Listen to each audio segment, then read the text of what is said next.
when you are purpose driven and you are deciding to say, you know what, I hear you, God, I'm gonna take that route. Things will open up for you. Miracles happen, abundance Yes. happens, seas are split, and you can walk on water. What's up, you, me, and a cup of tea family? If you are new here, hit that subscribe button because this is definitely where you want to be. And if you already know what's up, welcome back to your favorite talk show for real, relatable, and inspiring conversations. I'm your host, Sydney. Grab a cup of tea and let's enjoy.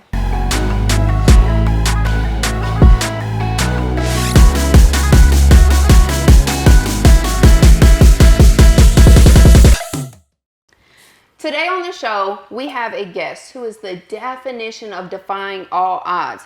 He has become an international motivational speaker, the owner of publishing company Madison and Park. He's also written over 20 books and has made endless strides to create global impact.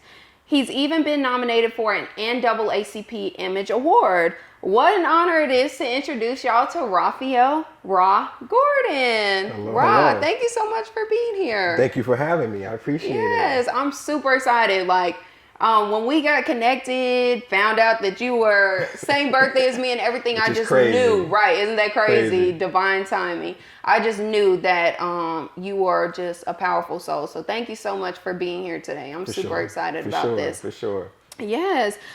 Today I want to talk about your journey. I was reading your memoir and just hearing you talk about improving the world and helping others. It just captivated me. And I want to know, you're very open about your story and you use it to inspire others. For people that may not know, tell us what life was like for little Rah growing up. Little Rah, that's interesting because I'm like, it's so far removed in a sense right nowadays. Yeah. But back in the day, like I always say that I had the opportunity to learn and go through the experience of what it was like to have and not have. Like growing up with parents, had my mom and dad in the household. I'm the oldest out of 4 boys, growing up in Newark, New Jersey. So I've had that opportunity of knowing what it was like to see mom and dad when they come home from work. Mom is cooking, dad is, giving us high fives and hugs.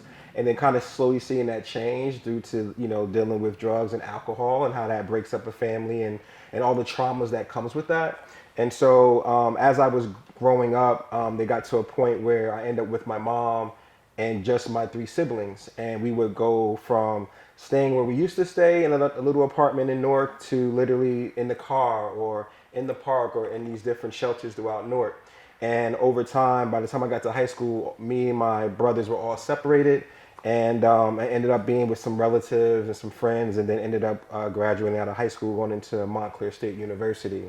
But in the midst of me with my brothers, by the time I got to college, the third oldest, which is Alfonso, he was murdered in Newark, and between Newark and Irvington, and so I lost him by the time he was 19. And what was interesting was that our last conversation, he always talked about he would stop hustling and stop doing all these things because he was in a gang and all these different things. But he was like, if you make it on television, if you make it big, I'll stop. But he's like, I tried to do everything you told me, but I feel like if it ain't there yet, I'm going to stick to what I know. I'm going to take your advice, but I'm going to do it here with the environment that I know. And so I kind of felt like it was a promise to him that I made, like, I'm going to make it big. I'm going to do this to save not only my brother, but also feel like I was being like a savior to like young people who I might have never met. And so over that time, I lost my brother. And then from there, I made a vow and a promise that I would do everything in my power to be like a living example and blueprint to young people about what it looks like to change and to elevate and to become like the Bruce Wayne of your city. I want to talk about, you said something really good. You said you know what it's like to have and to not have. What was it like at that time when your family did start to split up and you said your parents both were struggling with alcohol and substance abuse? What was that like for you as a kid, watching them split apart and your family not being what you had experienced prior? Yeah, I think you don't really, as a young person, I think you really don't fully grasp what was happening. And I think later in life, like when I got to my 30s, I started to understand like, oh wait, my mom had 4 boys before she was 25. like to put that in perspective of like, you're a young woman. My dad is like a year older than her. She had me first. She was pregnant with me when she was 18. So I'm thinking about like all those aspects of like they're trying to figure themselves out while trying to help raise children of their own. And so for me, I think that it was very much like, there's trauma there. There's these moments where I felt like, why is things changing? And, why can't we do these certain things anymore? And, why dad's not calling? So I think, I was having these questions and still at the same time, just trying to find ways and outlets to be able to fulfill the voice that I had as I was growing up and not seeing dad around anymore, having that male presence and trying to figure out what this energy that I'm developing and having, like where is this going? Where should I put it at? And so I think like with me in those moments is what I kind of started to realize and understand or try to understand and try to work through.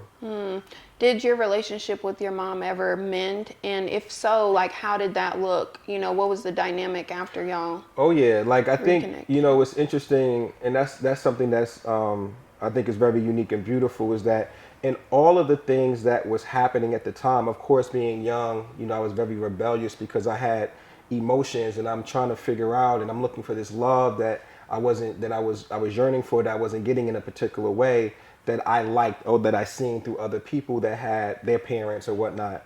But my mom, over time, as I started to tell my story and I started traveling around the world and things like that, I remember like literally looking in the mirror and forgiving my mom and dad because they weren't around at the time, but I've started to watch these little videos and read these books about forgiveness and healing. And it was like, for you to heal, you have to forgive them so that you can like be free. So I remember like being in my grandparents' home and going into the bathroom and saying, Dad, I forgive you. Mom, I forgive you. And just kept saying it over and over.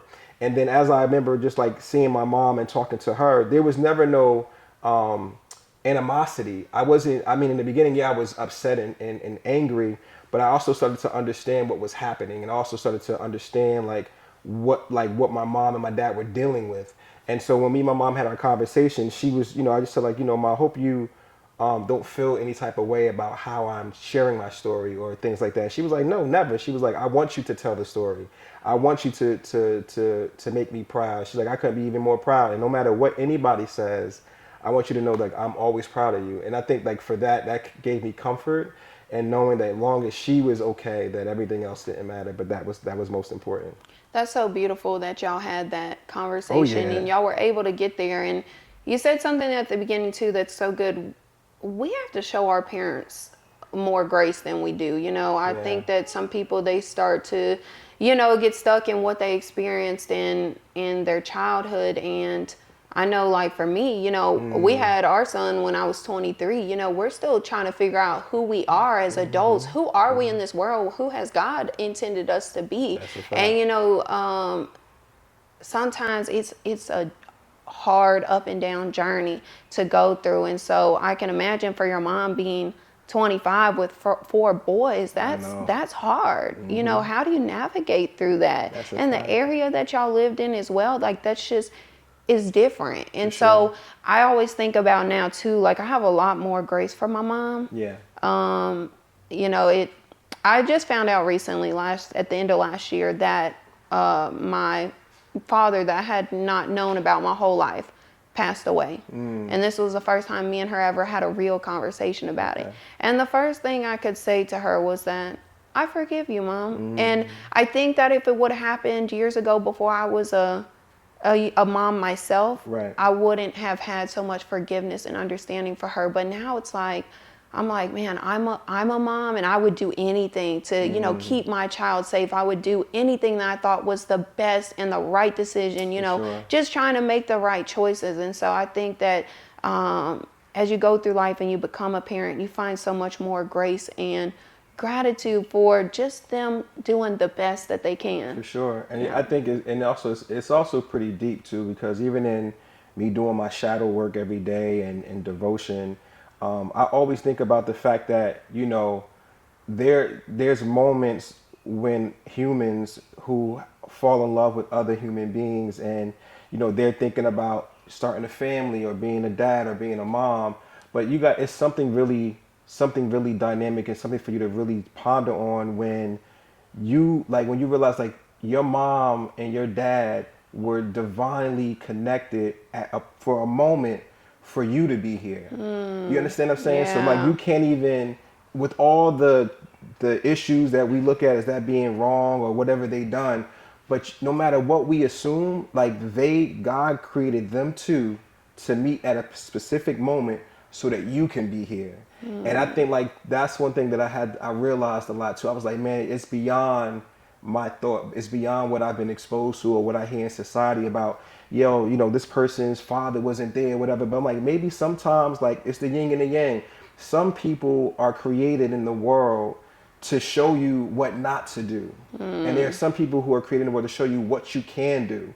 And I think like when I realized that's like, okay, it's the understanding with like love and fear, or love and hate. They're both the same energy. You got to pick and choose. God gave you the gift of choice. You can love a person whether they do bad or good, but that power is in your hands. And once you kind of understand that, then you realize how powerful you are. You understand what love really is, understand what divine is, what you understand what God is.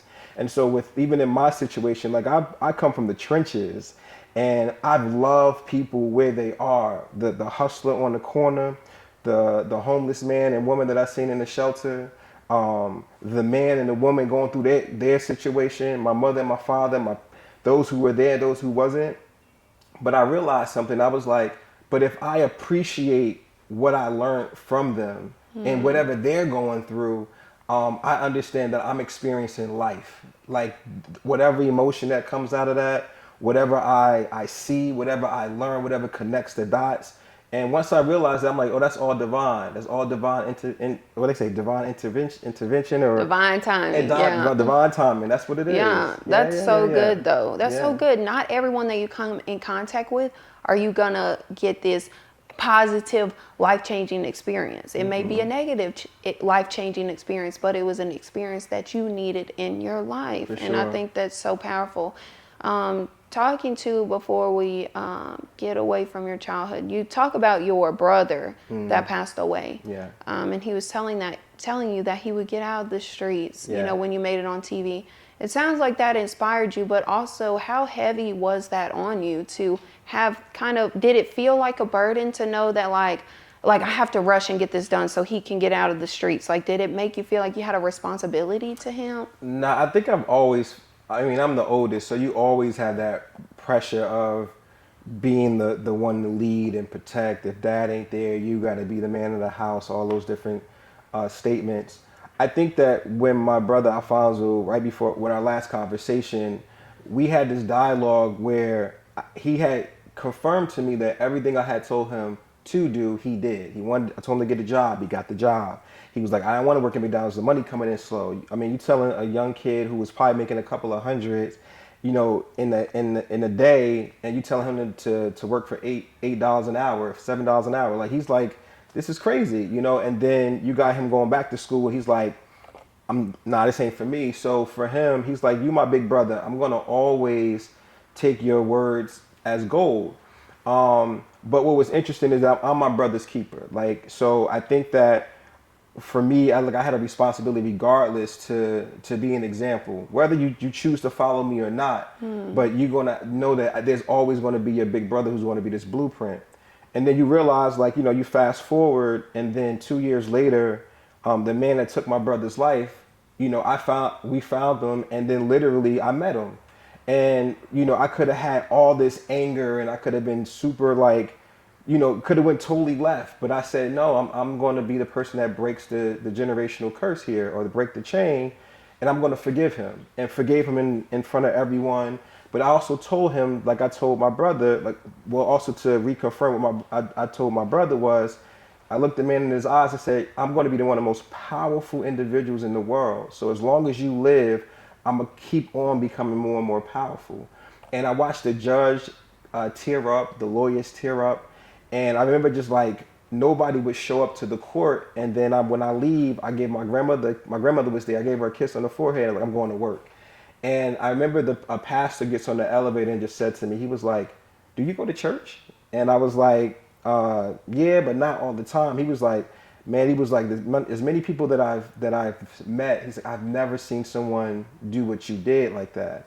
And but I felt so free, but I also felt like this was part of me keeping my promise to my brother. For me to be my brother's keeper is to not let us go through, none of us to go through that pressure for like, don't go through the pain for nothing.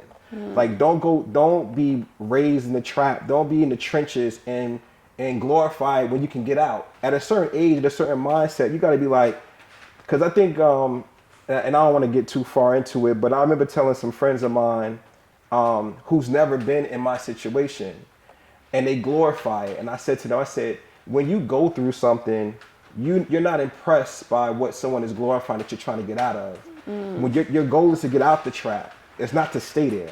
And so for me, the promise that my brother was just to get out. Like, my life is to get out of the trap of that situation and flourish and forgive and show people what healing looks like, what love looks like, what a black man looks like when he's healed.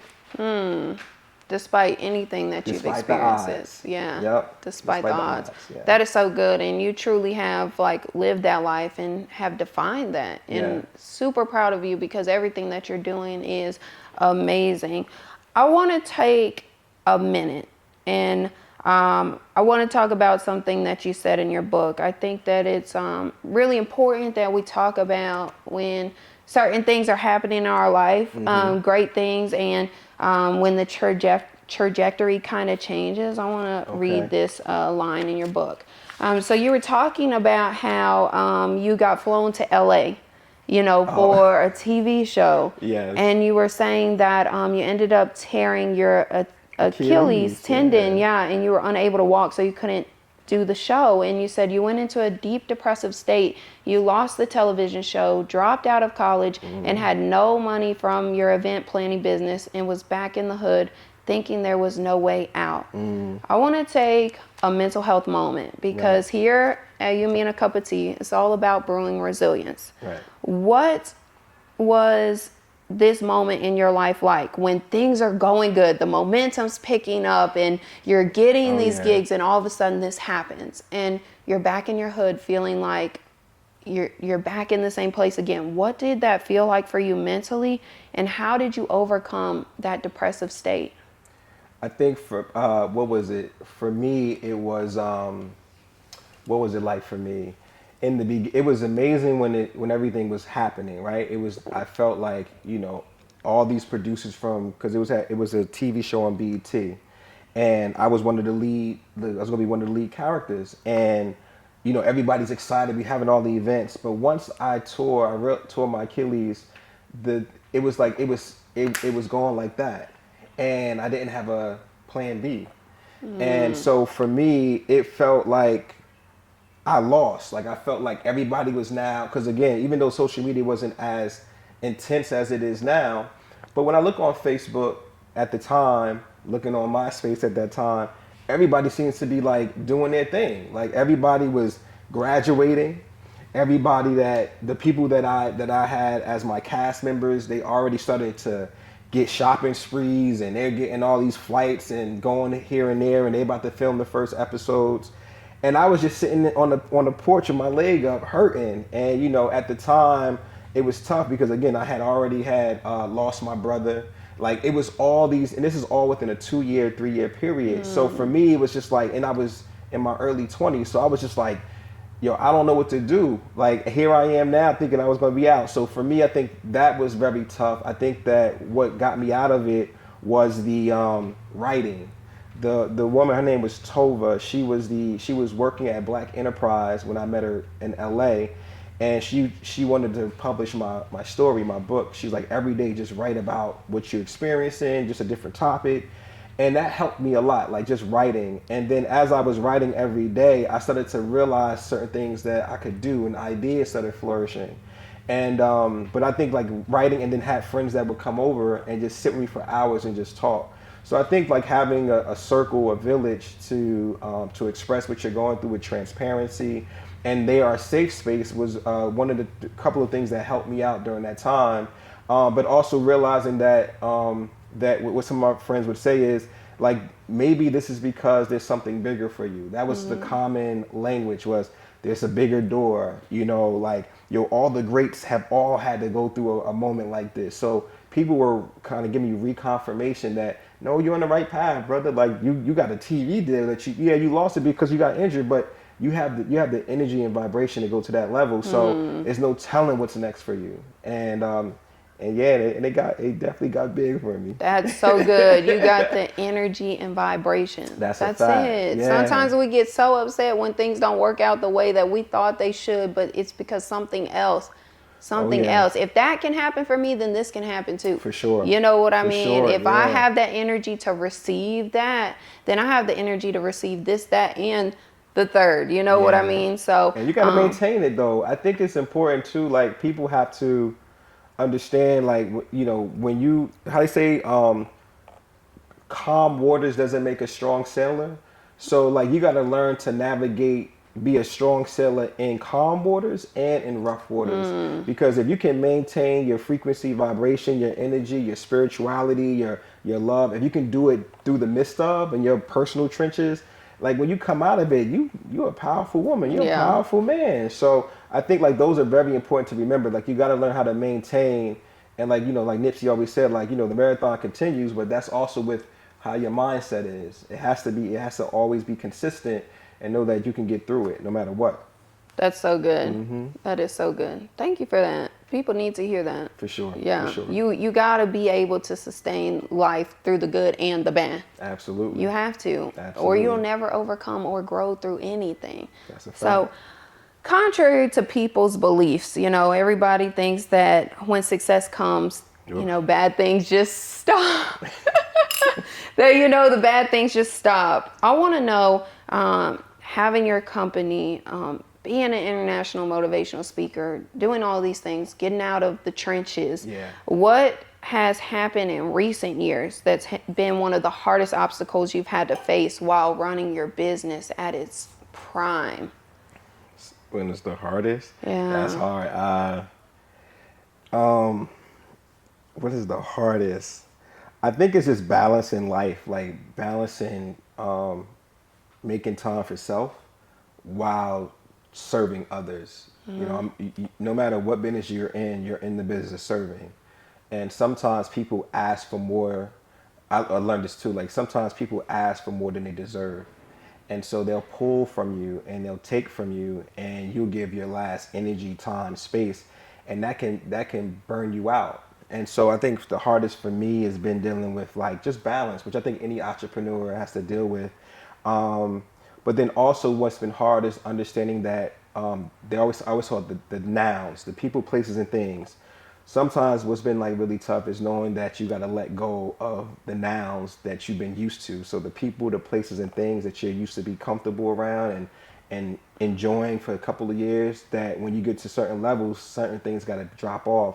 Some people you can't take with you, even though you want them to. There's certain places you can't frequent no more because with what you're involved in, what you do, that's not going to be a good look. And the things, there's certain, like, habits you're going to have to break because, it's cool, but, like, if you want to go to that next level, it's a different vibration, different frequency, different language, and you got to be aware of that. And if you're willing to take that path, you know, you got to be mindful that it's going to be tough because it's not something that you're used to. I told a friend of mine recently that's an entrepreneur, I'm like, listen, I always tell my friends, like, there's 12 seats on my private jet. And this difficult part is who is going to be the 12 people when it comes. Mm-hmm. And so that always gives me it's my center, because I'm like, before I'll be like, yo, I'm gonna get the Bentley and I'm gonna have, but I've done that already. Now I'm like, the private jet, who are my 12 closest friends and family members that's going to go with me there? Because what's going to be important is to know what that village looks like and who's going to be consistent enough to know, like, I'm constantly growing. But if these individuals are around me, that means that they're growing too. And I think, like, that's something that, you know, that I think has always been tough, is realizing that my nouns, my people, my places, and my things may not grow at the same speed as me. And if they hinder me, I have to be can't be emotional. I gotta be like, I gotta let it go, love them from where they are. Because I always tell people, like, with business, business isn't emotional, people are. And you're not in business to satisfy, you're in business to make money, but you do that by making sure that you are giving the best of what you got to offer to supply the demand. And so that's a hard balance, and that's really been tough. That's always going to be something tough and something that you're going to always work on, and it's something that I focus on a lot right now. Yeah, it's an ongoing process. Always, and, yeah. And Sure. we've definitely been there. Sure. Now, just trying to navigate, and Yeah. that's so good too. Your nouns, I love that. Yeah. Trying to navigate the people, the things, places and the and things. places, Yeah, absolutely. that are supposed to be in your life. Yeah. What And- I used to like, I don't like no more. What I used to have around me, I can't have around me no That's more. right. You know what I mean? Yeah. And people really battle with that. I think sometimes we have trouble letting things go because we think better won't come. We think better things won't come, better people won't come, For sure. better places won't right. arrive. That's so yeah. good. Yeah. And I love, you say this very frequently too. Your location is not your destination. Facts. And I think that speaks so much to just everything that you've overcome too, and what most entrepreneurs can relate to as well, in their journey of going through and navigating these things that they come into their lives. For sure. And I think I always say too, like everything around us, from what we wear to what we use, even when we're dealing with, this interview, right? The cameras, the lighting, everything, the tea, these are all someone's dream. Someone dreamed to create this, right? Like everything that we wear, we're wearing somebody's dream, right? And that's something that you got to be aware of. So you can't be attached to it. Everything is a tool to help bring forth your dream and your vision to a reality. Everybody else did already. You don't know the name of the person that created maybe the camera, the exact name of the person that created the cup or the painting or the whatever, but you know that whoever created this provided this tool in this reality for me to use. And so when you're not attached to it, like emotionally attached to it, you're now able to say, all right, this is a tool. Okay, that car, that restaurant, that food, how do I use this to bring forth what I got in here? Because nobody knows what's in here but you. And once you realize that, it's like, okay, cool. And when you're able to put together the strategy and use the tools properly, then your location will not become your destination, because it's going to take you to another level. Even with your successes, no matter how dope you just achieved the biggest goal, that's not the end. You still here. That's nothing compared to what you're about to achieve next year. Same thing with the struggle or something that you're going through in the storm. Like those are specifically just little moments. And if you can realize that and not be emotionally attached to it, you'll do better. There's so many people out say, yo, you could be a billionaire. You could be the next Mother Teresa. You can sit here and do things. You can part seas. You can do all these things. But the thing that you got to remember is to take the emotion out of it first. Like, just look at things for what they are. Look at the value of it and how do you use it and place it in your life to bring forth what you need to bring forth. Then love on it. Like, then bring it forth, But that's how I realized too, like, your location is not your destination. No matter where you are right now, it's only for a moment. This building may not be here in the next 2 years, but while we're here, we're maximizing it, right? Yeah. And then whatever this comes out to be, we don't know what the future holds, but we know that it's not going to be here. It's going to be something even greater and somewhere higher. We have a preview. Absolutely. Yeah. If God's giving you a vision, that's the preview of your coming attraction. Absolutely. And so, we have to hold on to that. Like you said, this won't always be here. For sure. But it's going to be bigger, and it's going to be better, and it's going to touch the people that it needs to touch. For sure. When you're going through these challenges as an entrepreneur, losing people, like owning a business, losing loved ones, losing people that you care about, losing things, opportunities per se, how do you stay purposeful? I mean, God is my center. Like, that's my guy. That's my big homie. So, I literally just lean on God at all times in everything that I do. I think about the biblical stories that I hear, about, like I just told you earlier, like it came out of coming out of my Job season. And one thing I say about like saying Job is because in that story, like Job was one of God's like favorites, like his chosen, but he took everything from him. And Job was dope. Like, same thing with King Solomon. He was the wisest king. He had all the riches of the world. Like, nobody was better than. And God took all that from him too. But I also realized too that God was like, listen, I got something better. I got to test you. I got to make sure you understand what this is about. And he made all the individuals all these people that we hear about biblically to tell these lessons and these stories, he put them on higher platforms. He gave them triple and double tenfold of more than what they had. So I think that, in the times where I feel like I'm going through a lot or things get, feel like I'm being tested, I always say that kings get tested. Kings and queens are anybody that believes that they are from royalty, anybody that feels that they are leaders, you're always going to get tested, right? Because you're doing things that isn't going to be done by the multitude, right? Like many are called, few are chosen. When you realize that and you step into your greatness, you're going to be tested. Yeah, it's going to be tough, but you built different. You got to, when they say you stand on business, everybody can't stand on business. Okay. You know what I'm saying? But I think Jay said it best. He was like, man, everybody want to be a boss till you got to pay the bills, till the invoices come in, till the payroll got to get done. So it's like, I was like, yeah, this is a different type of pressure. But I embrace it and I love it because I know like it makes me better. So when I'm out and I see my family enjoying like the fruits of my labor, because as an entrepreneur and as a leader, yeah, you're going to have a lot of fights and a lot of things you got to deal with, right? You got to balance the stuff that you want for yourself and you got to take care of people around you. But I also got to realize too, like, you're going to be able to put people in positions that nobody else can help put them in but you, because you decided to make your dream a reality. And you're a pioneer. So you're going to have more bumps and bruises than anybody else because blueprints are always going to be the first or always going to be the one to jump off the ledge before anybody.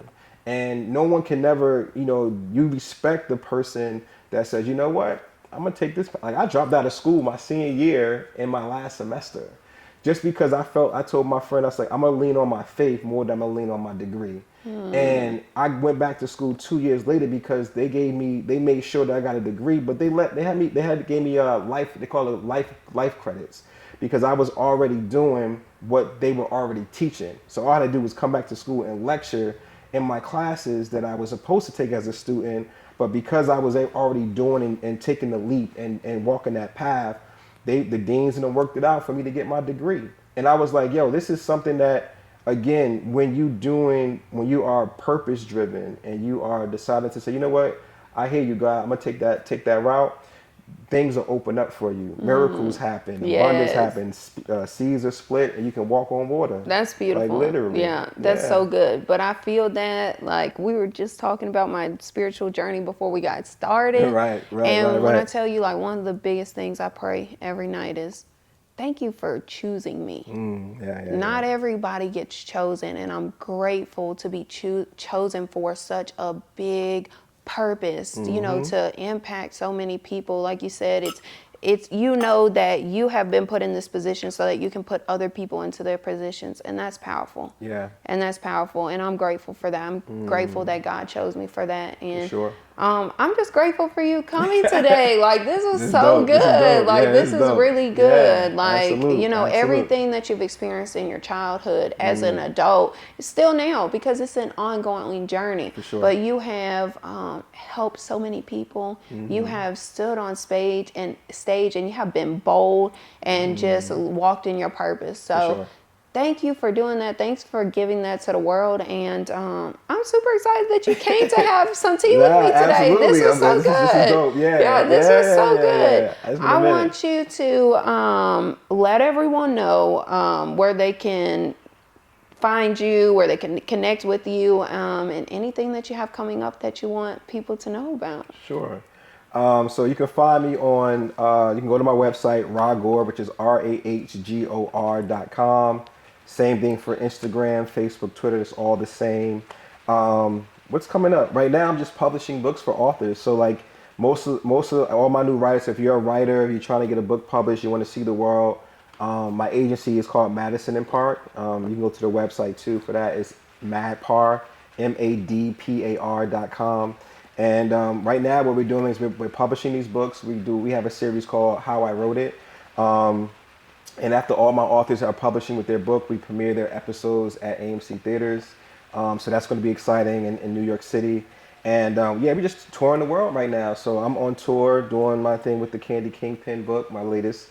And that's it. And advising leaders, that's it. So right now, like all that I'm doing, everything that I'm doing is all to just impact humanity. So all of my companies are purpose driven, all the people I'm connected to, and just most importantly, you know, again, like I think where I am in my life now, I used to sell stuff, right? Like it's like this is what you need to do, this is what I need for you to be a part of.